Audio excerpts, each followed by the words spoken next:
Good evening, it's Romany Rye. I've been thinking of late, when they say things are better now, but things are no better, things are no different, really. The story I'm about to tell you happened here, and I swear on Ela, on my heart, and on my Brian's life, this is the truth. This is what happened. I was here doing some landscaping on the fields up the top, and the girls who looked after the horses there in the bottoms stables, they had a small fire burning in a skip. Now all that consisted of was a bit of binder twine from the hay bales and a bit of netting and some sawdust shavings. That's all it was. In drove this Ratley from the Environment Agency like a loony bin. She got her to drag, started running up and down, taking photographs. Now I'm about 50 yards away from her, sitting in the machine, watching her. So she shouted up, she can see me, she shouted up at me. I said to myself, I ain't chatting there till I'm ready. Talk to me like it. So I finally got out of the machine and I ambled on down. Closer I was getting, the more she was shouting.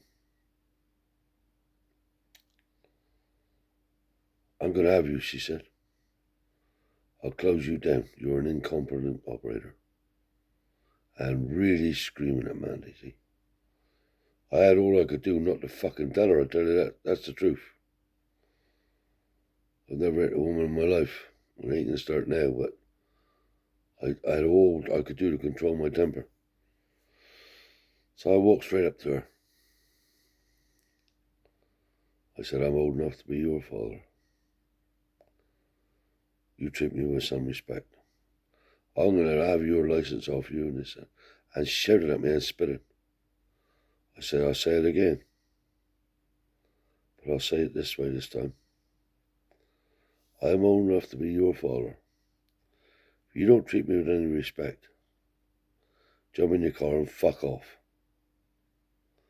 Now, Brian, it was all there, said, Cack her dad, leave her jail. I said, how? I ain't leaving she fucking jail. I said, matter of fact, jump in your car and fuck off. Do your worst. She goes down the road unbeknown to me. Rings into their office. Crying. I'm fearing for my life. This site is turned into a hostile site, and it's not safe to be here. Right. I didn't hear any more. About 3 weeks went by,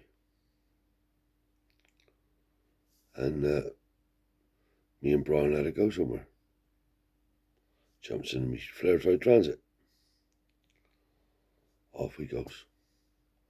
No more than gets 2 miles down the road. I said, where's my phone? Left my fucking phone on. I said, I have to go back and get it because I have phone calls all day long. Turns around, comes back.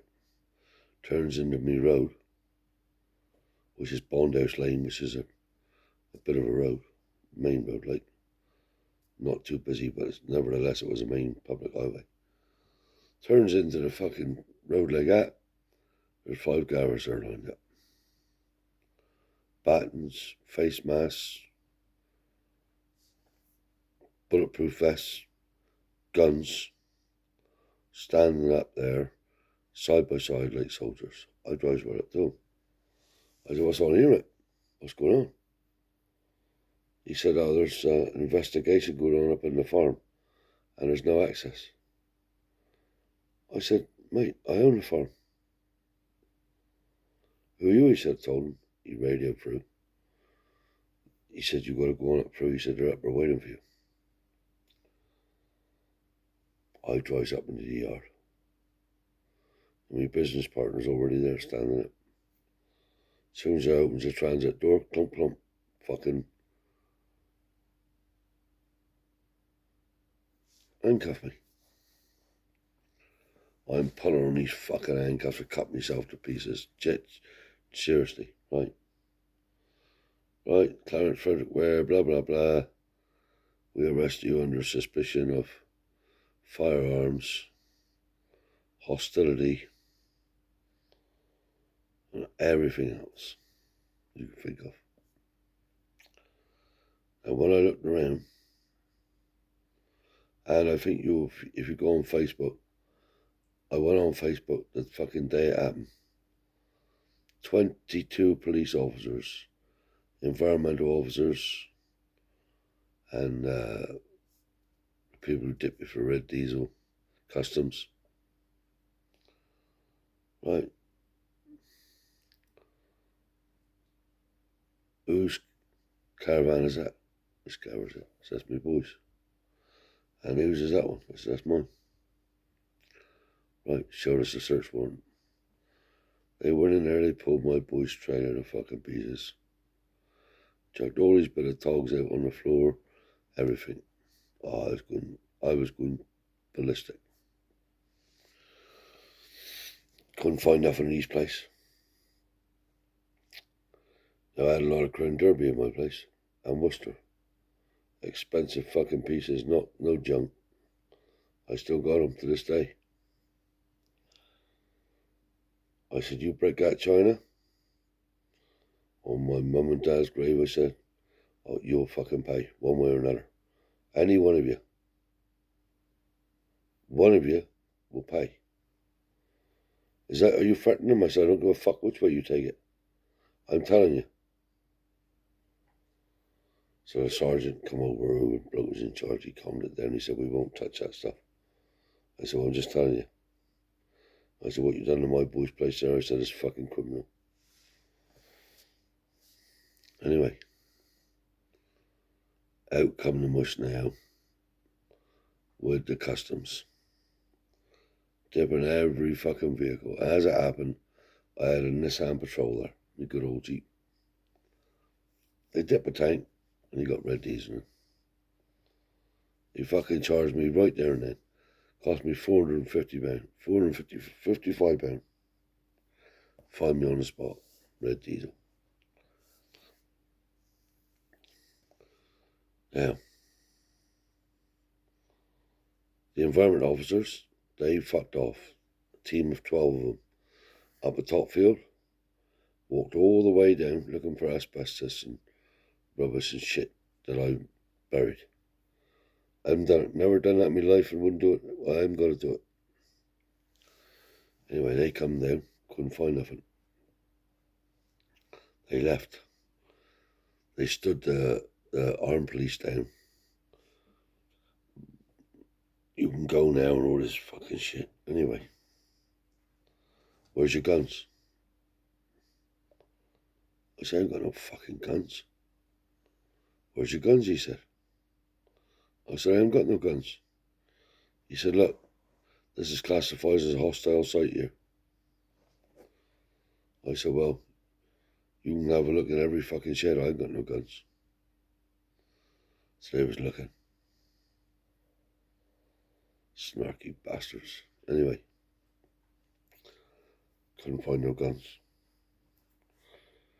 Mush come back. He said, how much cash you got? So I haven't got no cash to speak of. He said, that's right. He said, we've got the dogs here. We'll find it. I said, you won't find fuck all because they're in here.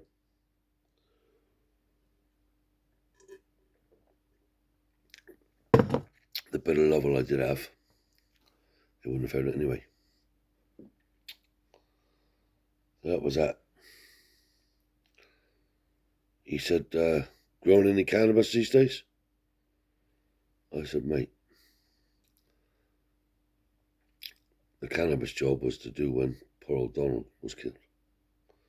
I was growing a bit of fucking weed for myself. But I never touched it ever since. Never touched it.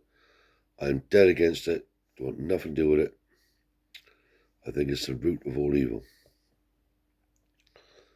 I said, now make no fucking cannabis here. So they went through every fucking shit, every nook and cranny. Anyway, couldn't find nothing. So that was all concluded.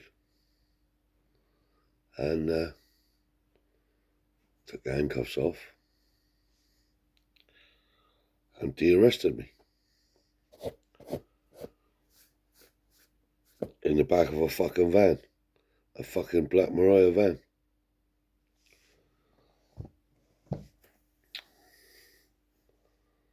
So, there's a letter from the Environment Agency. We are intending to prosecute you for your mismanagement. We are advising you that you're not to do any further work on any site that you're involved in with your WAH metabolites. Right. So now, I got to employ a solicitor. In turn, I got to employ a barrister. And I got a man on the inside of the Environment Agency who's working for me because he don't like the way I was being treated. All these people got to be paid. I was closed for 9 months. I wasn't allowed to do Nixie. We did do, because I'd done it in somebody else's nap. But as far as I was concerned, I didn't do nothing. So now with the loss of earnings, and I could prove all this, mind, with the loss of earnings and what the barrister cost, the solicitor cost, was the best part of 125,000. And that ain't no fucking shit, that's the truth. So, told me barrister and my solicitor the tales, blah, blah, blah. So, the barrister wasn't that clever, really. So they summoned us to a meeting under caution. The barrister didn't want to be there because he don't do that. That's too belittle for him. So, we meet in the car park at the Environment Office. I said to my solicitor, and Dave Gordon and Brian and whoever else was there. I said, don't open your fucking mouth, none of yous, unless I say so. Right, gets in there now. Reads me the riot act. Whatever you say may be used in evidence, blah, blah, blah.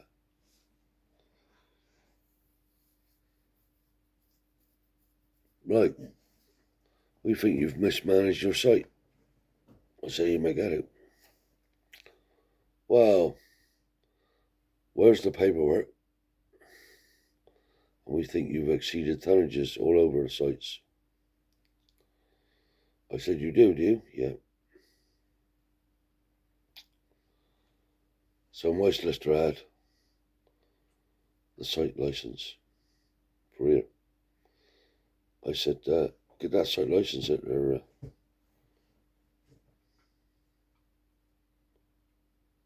Morning. Got the site license out. I said, read out paragraph 9 on page 2. Where it clearly states, when it comes to restoration,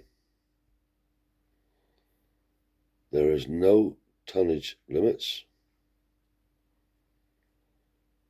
and the transfer notes don't have to be kept.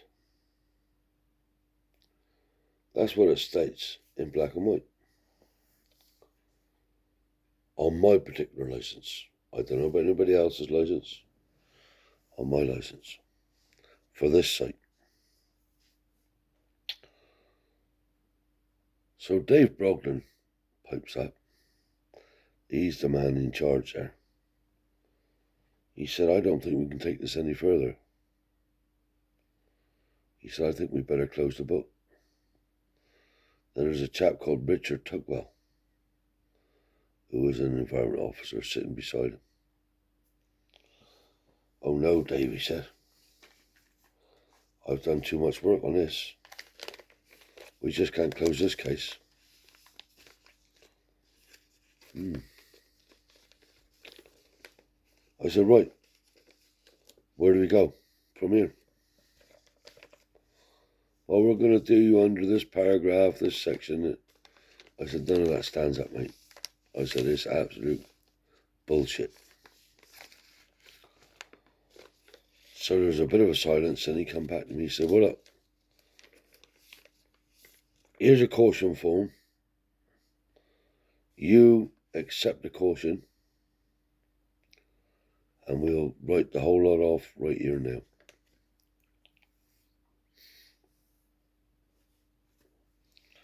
I said, do I look green, mate? Pardon, he said. I said, do I look fucking cabbage green, do I said, all of this has been brought about because I haven't done nothing wrong. And if you think that I'm accepting the caution to imply that I done something wrong, you can think again. I said, because that ain't happening. I said, in fact, I've said too much here today as it stands. I said, I'm off. So I looked at all the people that was with me. I said, right, let's go. And my solicitor's looking at me cross-eyed, see. They all gels outside. I'm the last one to go. Tugwell said, by the way, we are now in a position to drop the case against you. Therefore, you will not be able to claim your cost from us. Now, I had a fucking solicitor there on £75 an hour. The barrister was just giving us advice. I don't know how much that costs. So I was a bit angry. I said, you'll be seeing me. Don't worry about that. I said, this might be over for you, but not for me. So that's the way it went. But I was in a bit of a predicament, I can tell you. Going back to the original point, no, things haven't changed.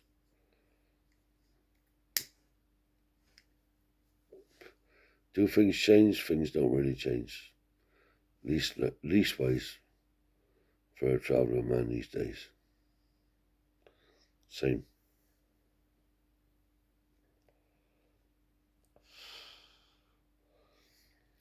But I don't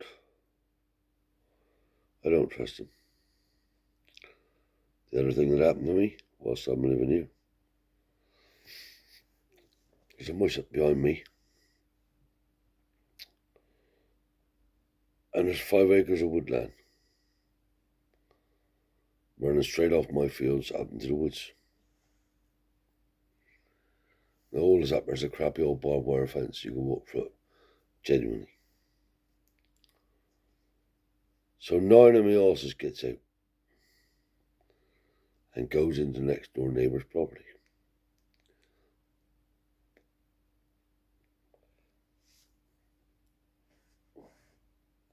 Now this mush, he is a bang. He's a proper fucking. What did he do? His gate was padlocked, the one that was on the main road. Undone the padlock, opened the gate, and there you got these fucking horses there galloping straight, full stretch gallop down the road. They could have killed somebody, or somebody could have got killed.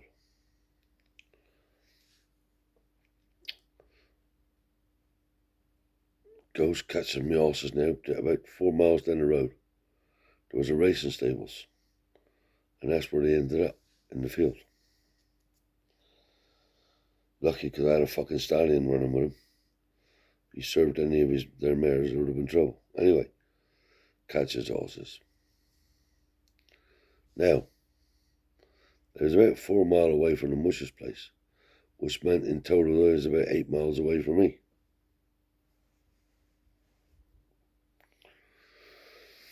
So I rings up. Somebody bring me up a pair of boat grabbers.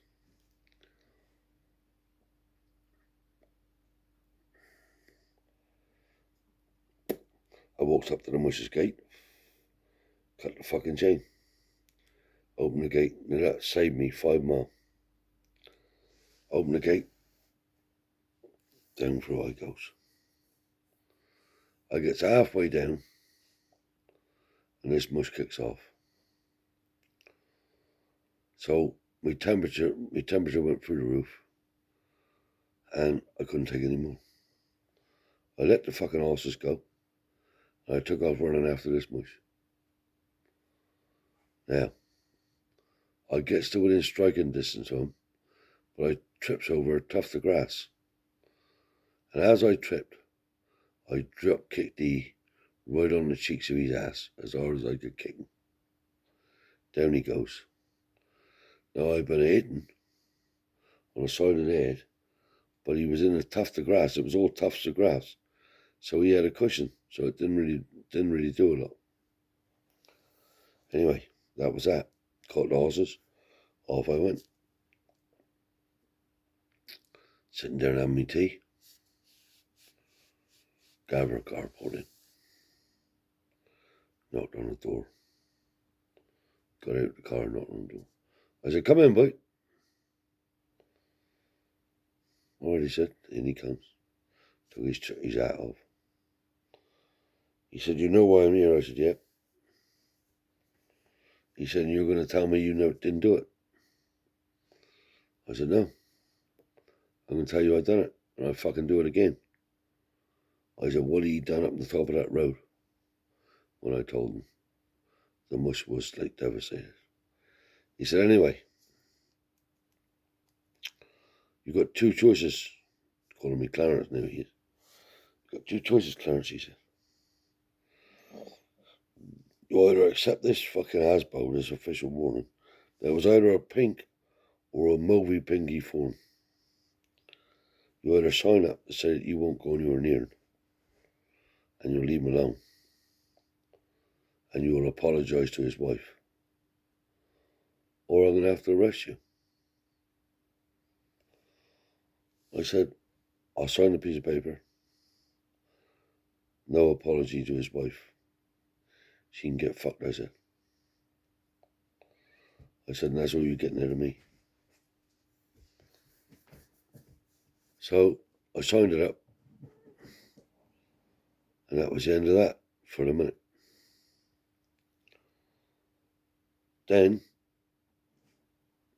a couple of weeks later, that fuck mother up there got all the people around the village to stand in front of the place with placards up. "Stop the gypsy site."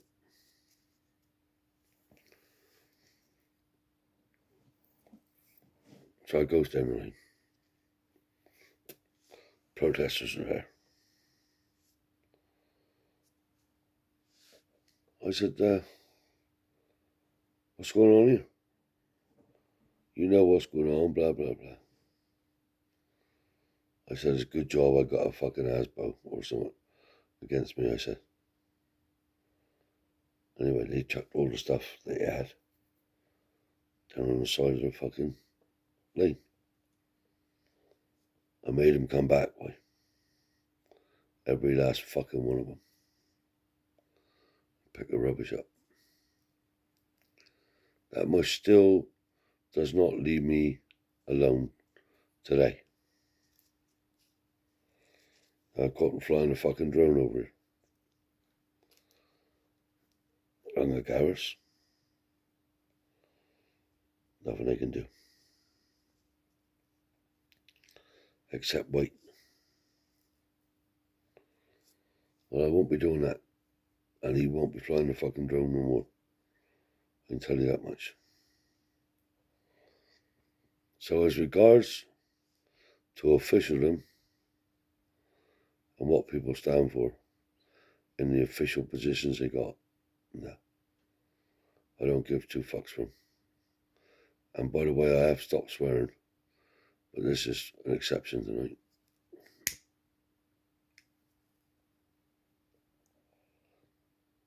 what they done in my boys' trailer, what they was going to do to my trailer, what they done in my sheds.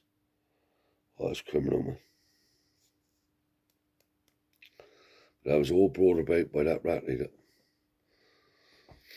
That must have happened about 6-7 years ago. So I was late 50s, age-wise, and she was about 19, this environment officer. She'd never been in the job. So that's the little tale for the night. So it's bye-bye from the Romany Rye, and I'll catch you next time.